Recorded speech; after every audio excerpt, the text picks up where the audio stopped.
Time for our next fuel of the future with Professor Harris. Hydrogen. The most abundant element in our universe. And if you can get it on its own, something you can power your car with. Now, the science behind this is pretty straightforward.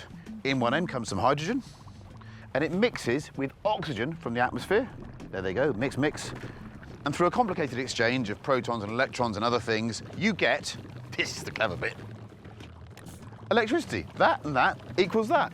Isn't it brilliant? And the only byproduct, the thing that comes out of your exhaust, is this. Good old H2O, water. Now, if you've extracted your hydrogen using green electricity, the whole process is carbon neutral. And the even cleverer thing is, hydrogen packs a punch. Now, in rocket A, we have 2 grams of petrol, and in rocket B, we have 2 grams of hydrogen. And we're going to find out which produces the biggest bang. Serious science, this. So, first up, petrol. Lovely, explodey petrol. Okay, and now, hydrogen.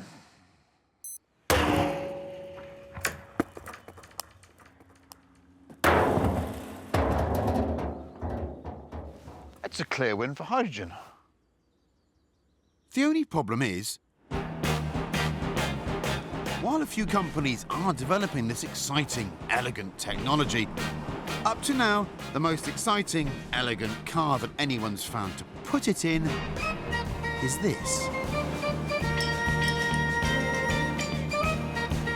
The Toyota Mirai, Yes. it essentially just drives like an electric car. Well, that's what a hydrogen car is. It's just storing its energy in different ways. A normal electric car conventionally has a battery. This stores hydrogen and then uses a fuel cell to convert it. You have a tank out the back, and you can fill this thing up like you would a petrol car. It's a liquid, so fill it up, away you go, couple of minutes, 400 miles of range. Try that in an electric car. No, I must say, that is quite a good thing compared to electric cars. That's what drives me mad with electric cars. Exactly. It's the amount of time you've got to... So where do you fill up an hydrogen car? There are fuel stations all over the country. How many? 12. 12. 12. Last year, Yeah. there were 15 people born in this country Yeah. given the name Lucifer. No, there was. So, you've got more chance of running into a baby Lucifer than you have of finding a hydrogen fuel station. It's got its downsides, OK? But these are the upsides, all right? First of all, we're not carting around a great big battery, which is really, really heavy. Second of all, you read all these stories about digging up nasty metals from the ground and all the stuff that goes on with that. Cobalt. There's none of that, OK? And thirdly, you can use the existing petrol network. So you go to BP, where there's LPG, there could be hydrogen. Come on, get on board, Pad. I am on board, believe it or not. And this goes quite well, come on. Yeah, the science stacks up, no denying that. So why have they put it all in something so vanilla? We need a hydrogen supercar. I agree. Can we now do something more exciting? Because I am getting quite sleepy here. Yes.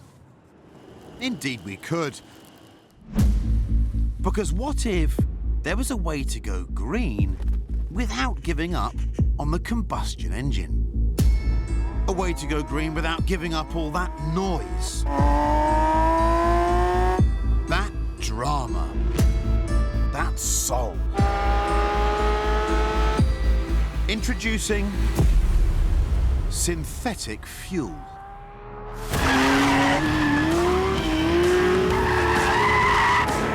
Look at the go on that Lamborghini!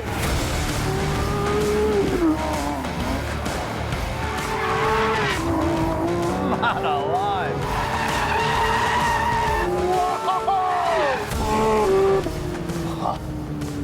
What a machine. These synthetic fuels, they're pretty big news at the moment. The fuel that's in this car was the brainchild of genius Formula 1 engineer Paddy Lowe. So I am literally Paddy powered, but in the right way. What very clever engineers like Mr. Lowe have managed to do is create a petrol made not from oil, but from carbon dioxide captured from the air and hydrogen extracted from water.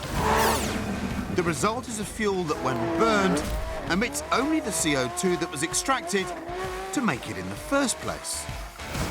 So, as long as you're using green electricity to power production, it is completely carbon neutral.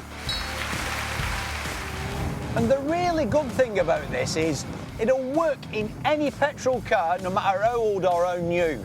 You can even mix it with your regular fuel. It's absolute genius. And it might just save some of these old dinosaurs from extinction.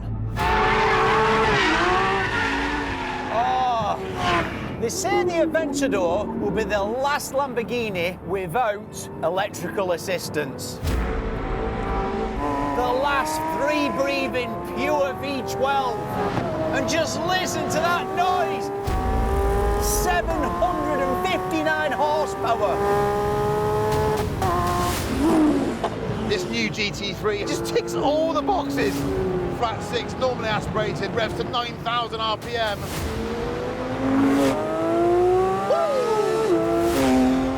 Before you go thinking this is the answer to all our petrol head pros though, we should point out a couple of drawbacks. The main issue being, you can't just pop into your local petrol station to fill up with synthetic fuel. This stuff is experimental. It's extremely rare. Which means it's expensive. And if you want a number, at the moment, about 10 quid a litre. But while we wait to see whether synthetic fuels will one day become affordable enough for the masses, what we do at least now know is that with the sun setting on fossil fuels, the new dawn is starting to look very bright indeed.